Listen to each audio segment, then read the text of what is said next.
All right, welcome back to This Week at Church 520. Thank you so much for joining us. And it's been a good week. Had a lots of fun. We did cover 4 chapters this week in First Samuel to close it out. Remember the last time that we talked that David was hanging out with the Philistines and was given an area to kind of call his home within Philistia. Yep. Which is a bit weird that he's going to the people where he killed their champion to find a house, right? I wouldn't let somebody sleep in my backyard if they killed my family. Right. And not only that, but then after not only getting that place, he was going and raiding people that he was telling the king he was raiding other people from. Yeah, he was a lawyer. Little bit of a hot mess, right? Tunic on fire. And at the very end of last week, we talked about how the Philistines were getting ready to go to war with the Israelites. Correct. Now, knowing this, Mr. King Saul was getting a bit nervous about it, right? Yeah. And he wanted to get word from God on what he should do, and God was not answering him through prayers through the prophets or from the Urim. Yeah. So thing when you reach your hand in piece of paper, or what they think is a piece of paper, and it has an answer on there for you. Yeah, piece of paper or rocks. It was an inside pocket inside of the breastplate of the priest's wear, right? And they were to ask questions and pull it out, and it would give them the answer. He was not getting answers in any of those situations. So he decided that he's going to go get a medium to kind of guide him and get him an answer. Right. But not necessarily get him an answer, but get him to a person who he thinks could get him an answer. Right? By doing a seance. Which really should not be a thing, right? So I mean, no. Here's the thing, though. Saul has already kicked all of these people out of the land of Israel. Yeah, he was already this is not what God wants for his people, and kicked them out of the country. Right. And he was like, hey, on the DL.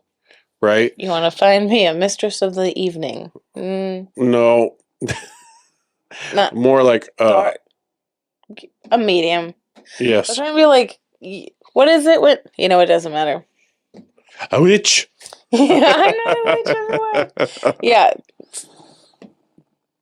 Of the darkness. I think that's dark arts. Is really what you're looking for. Witchcraft. Yeah. That type of situation. Yeah, definitely. But continue. Anyway. They found one. So he sends out a servant to go get one. He's like, hey, I got one. She's over here. He's like, okay, I'm going to put on different clothes.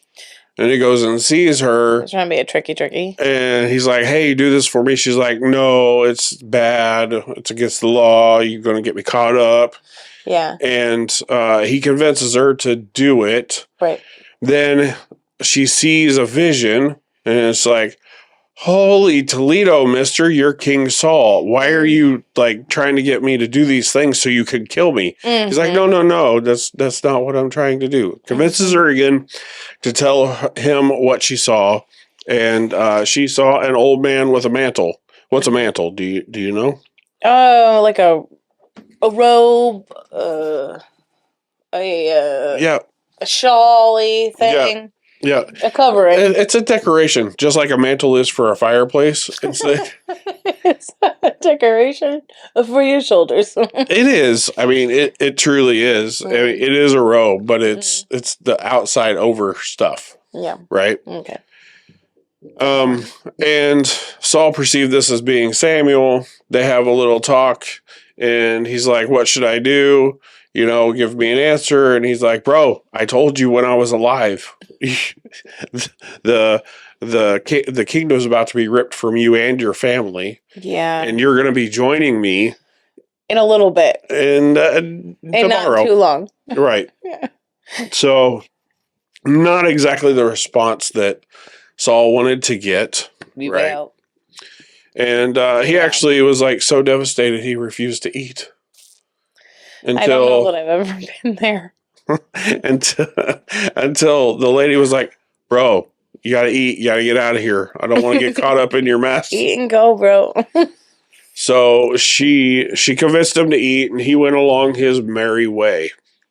Mm-hmm. Now, remember, like we just talked about, David's staying in Philistia. They're getting ready to go to fight, and even the king had actually said, "Hey, come fight with us because I know you're a good fighter." Right. And David's like, "Okay, no. Here we go." But here's the thing: the religious leaders of the Philistines didn't like this situation and said, "Hey, why are all these Israelites with you?" Because it wasn't just David; it was David plus 600. Right, his guys, his whole entourage, right? And the religious leaders said, "No, if he goes into battle with you, he's going to turn on you and he's going to fight for his kinsman." So the king heeds the advice and says, "David, get back home, right? Go and get to your temporary home. Go to Ziklag." And what's funny is David at this point is like, "What have I done wrong? I've always done good things." Little, like, to the king's knowledge, right? Even though he's been lying to him who he's been raiding. Anyway, he goes back home. He sounds like the youngest child of a family, is all I've got to say. Like, he very much is the baby of the family. So, yeah. I can understand why his brothers would be a little irritated with him. Yeah, I could see that. I could see that. So, as he's going back home, the Amalekites come and actually raid the town that the Philistines had actually given David and took everything. Yeah. The ladies, the children. You can tell me who the Amalekites are? Okay. The Amalekites Tell them. They're going to be are a different people group that are further south from Philistia. Yep. That are kind of like on that Sinai Peninsula type area. Yeah. Remember last week we were like, here is Israel, here's Philistia, Ziklag is down here, and he was raiding down in here and saying that it was here, Israel, but it was really down here. Okay. Go ahead. So the Amalekites, he had already been raiding different areas that the Amalekites had and already killed a bunch of people. So kind of like turnabout fair play. Yeah, they're coming for their stuff. So essentially they took all the women and children and everything and then burnt the city. However, something that we need to realize is that if King Saul had done his job, the Amalekites wouldn't have been there to do it. Because back in the way back, King Saul did not do as God asked and wipe them out. So therefore, they're still coming up and causing issues. And that's the whole reason that King Saul is not going to be king anymore. Like, he wouldn't listen to God. Because he didn't listen and take care of the Amalekites. That's the whole reason he's getting ousted right now. And now the Amalekites, guess who's back? Yep. Back again. They're alive. They're alive. They're kicking and they are not happy. They're alive. So anyway, David and his entourage gets back. They see what's happened. They get very sad. Yeah. And they cry a little bit. They do. That's okay. I didn't say it wasn't. No, I'm just letting them know. That's okay. It's okay to have feelings and emotions. Yep. But then they decided, let's do man things to get down to business. Let's conquer. And they said, okay, we're going after these yahoos. And actually head south towards Brook Besor. And when they get there, there's some, I don't know if they were older guys or what was going on, but there's 200 of the 600 that decided that they couldn't go on and they were just going to hang back, and they actually hung back with the supplies, which, you know, it's a job within the military. It has to be done. It has to be done. So the rest of the 400 go with David, and they actually stumble upon an Egyptian man who they brought over to David, and actually got him some food because his master had left him for dead, and he had not eaten or drinking or drank for 3 days. Poor guy. Right. So he was, I was sure, parched in the desert. Yeah. Right? Was it the desert? Huh? Is that the desert? All of that area is pretty arid. Is it? Yes. Pretty arid. Either way, he hadn't had food or water, and he was thirsty. So they got him some food and kind of got him some strength back, right, with some food and some drink. And come to find out, this Egyptian was actually a servant to an Amalekite. And the Amalekite had actually left him for dead because he fell ill, which is kind of really sad, right? So we don't know what kind of illness, but it just says that I fell ill, so therefore this Yahoo left me out here to die. It makes me think of, what's that one movie where he's like, I'm not dead yet? I don't know. He's like, I'm not dead yet. Anyway, poor guy. That's what I hear in my head. When so David actually convinces this guy to, hey, show me where the Amalekites are. Yeah. So we can go back and get our stuff. And the guy's like, I don't know. He's like, bro, you got to help us out. And he says, as long as you don't turn me over to them, yeah, I'll show you exactly where they're at. So they take off. They find out where they're at. They lay waste to the Amalekites. Yep. Except for some young men that rode off on camels. Some got away. I mean, what are you going to do when camels be two-stepping, you know? Yep. It must have been, hey!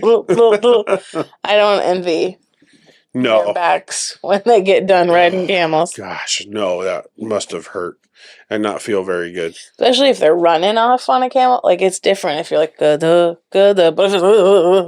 can imagine, like, cracked teeth. Well, they have, like, camel races in the Middle East, but that's another subject for another time. Oh, that would be so fun. Yeah, they actually have people that ride them like horses, like in races. I love when camels run. They're so silly. So, previously to this, God told David that he's going to recover everything. Mm-hmm.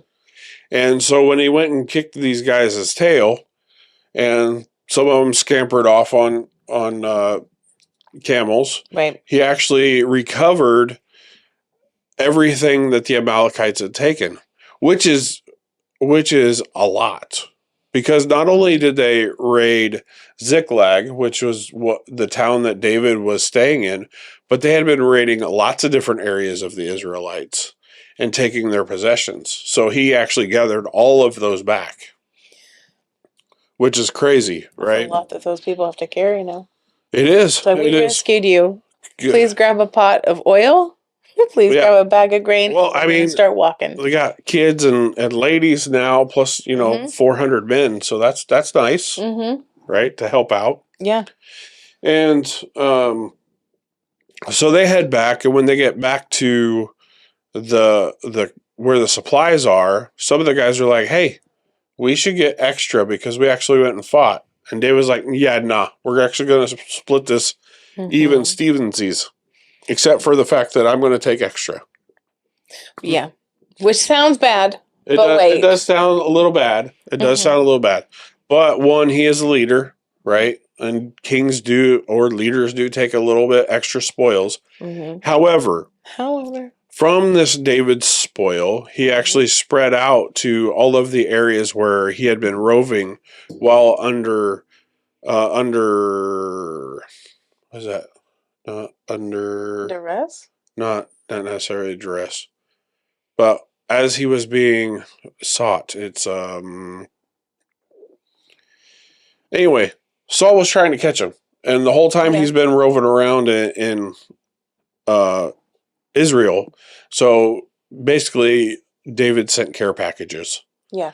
To all those places where he had stayed. Yeah, to all the tribal leaders. He was like, "Thank you so much for taking care of me. Right.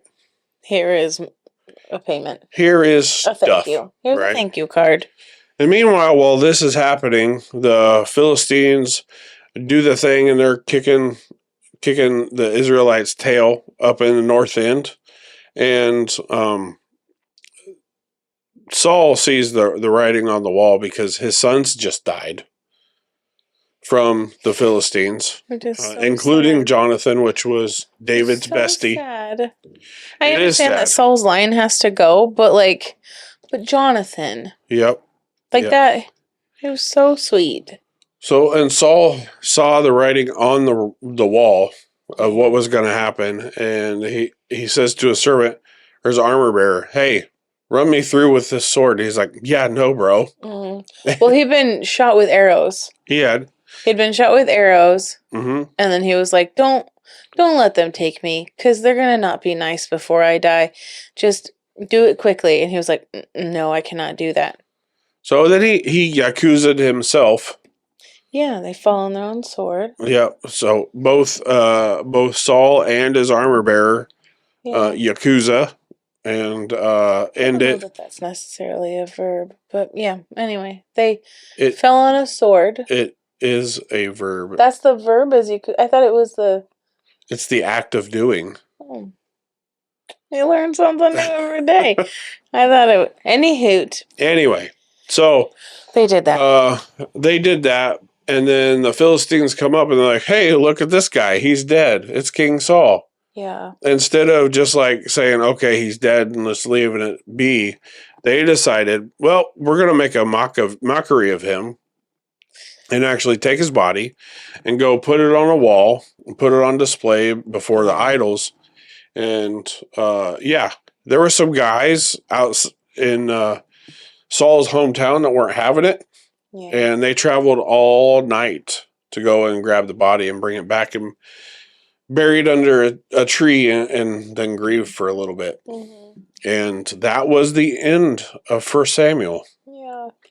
So it was a lot to cover, but it was a very good thing to cover. It kind of gave history of like this was happening here and there and how all things go around. But we did get some key takeaways from this week. Mm-hmm. And that is, one, do not consult the world about God. Yeah. Right? Saul was trying to get answers from God, and instead of realizing, well, what God said beforehand was, I'm ripping the kingdom from you and I'm not communicating with you anymore. Mm-hmm. He kept trying to get back and not in a good way. And then he's like, this isn't working, so I'm going to go consult the world. You're going to get so mixed up on stuff. I can tell you how many times where you could go and ask somebody in the world about God who has no like biblical understanding, and they would have such a different view than somebody who's actually studied the book that God has written through men. Right. Right. Mm-hmm. So it's very good to make sure that you're consulting the scriptures and consulting those that have matured within the faith. Yeah. Right. Just to understand and know. That way you're less likely to be led astray. Right. Yeah. We're still all fallible humans and we still all have issues, but this will be better for you to do it that way. Yeah. And, taking it from the Bible in 2 Timothy, it talks about how all scripture is God-breathed. And it's also really good for guiding us in the right direction and getting us prepared for every good work. Right. Right.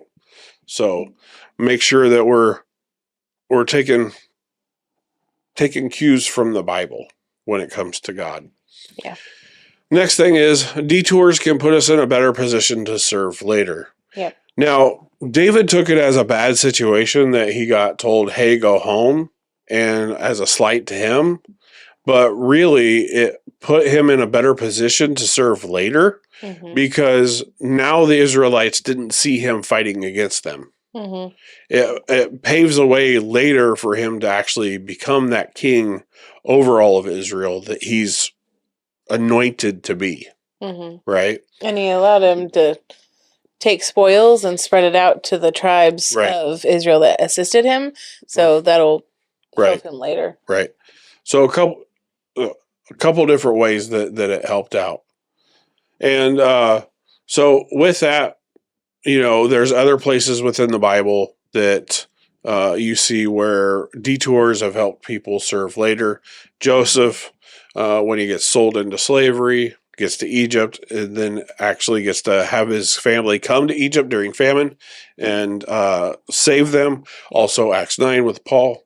And all of the detour that his whole second half life of detour to be able to better serve, and then write, a lot of the New Testament. Yeah.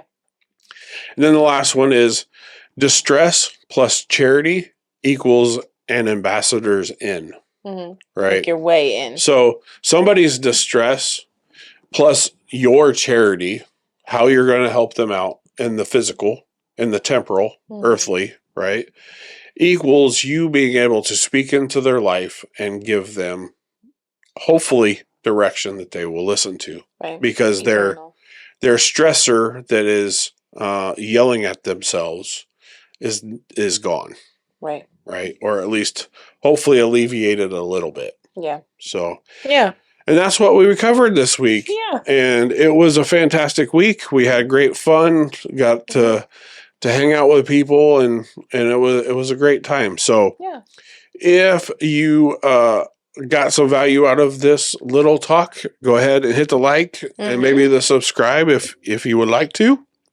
Maybe comment down below on a detour that you've had to take that actually helped you better serve later. Yeah. And we'll talk to you later. Yeah. Bye. Bye.